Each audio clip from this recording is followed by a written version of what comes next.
Pemerintah Provinsi Jawa Tengah termotivasi percepatan pembangunan daerah setelah mendengarkan pidato kenegaraan Prabowo Subianto pada sidang tahunan MPR RI secara daring di ruang rapat DPRD Jateng, Jumat, 15 Agustus 2025. Gubernur Jateng Ahmad Lutfi tergerak untuk mengentaskan kemiskinan di wilayahnya. Hal itu merupakan tantangan yang harus dilakukan secara bersama. Ia ingin kerja-kerja kolaboratif terus digelorakan di Provinsi Jawa Tengah, agar pengentasan kemiskinan bisa dilakukan secara bersama-sama. Menurut Lutfi, pengentasan kemiskinan harus dilakukan seluruh organisasi perangkat dinas, OPD, mulai dari pendidikan, penyaluran bantuan sosial, bansos, kesehatan, dan pelatihan tenaga kerja. Pentingnya adalah yang paling pokok tadi, bagaimana kita mengangkat masyarakat kita tentang miskin ekstrim yang zero. Dan ini adalah tugas tantangan kita bersama. Makanya kerja-kerja kolaboratif ini harus segera terus kita gemborkan untuk Jawa Tengah. Kita mempunyai moto bahwa kerja kita itu bukan Superman, bukan one man show, tapi super team bersama-sama.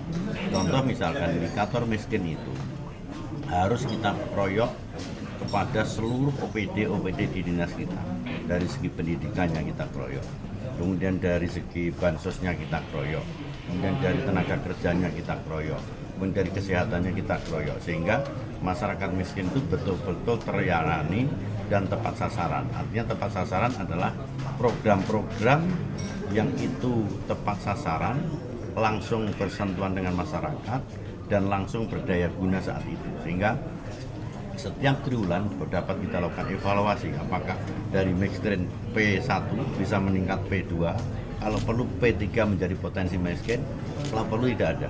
Kemarin kita sudah mengadakan graduasi, jadi di daerah Brebes setelah kita lakukan wisuda, masyarakat yang sudah tidak tergantung kepada bansos, artinya dia sudah naik kelas. Ini nanti akan kita teruskan kepada seluruh bupati-bupati yang lain untuk dilakukan graduasi agar apa? Memotivasi bahwa miskin itu bisa kita perangi. Dan itu bukan kebanggaan. Sehingga apa? Masyarakat tidak selalu menggantungkan daripada bantuan kita. Dia bisa mandiri secara sosial. Ya.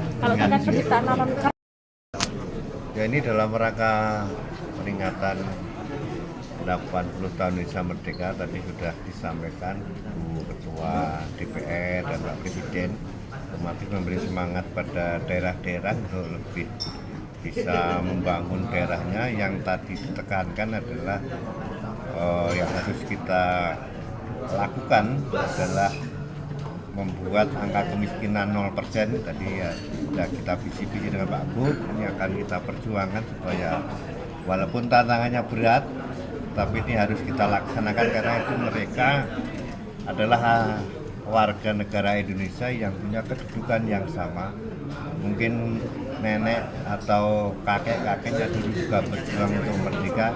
Ini yang harus kita lakukan pendekatan terus, berjuang terus supaya menjadi setara dengan kita-kita, pendapatannya cukup. Ini yang menjadi tantangan seluruh Gubernur, DPR, juga ASN, masyarakat, pengusaha untuk mengeroyok bersama supaya ini harus kita betul-betul lakukan, kita betul-betul perjuangkan supaya kehidupannya lebih layak.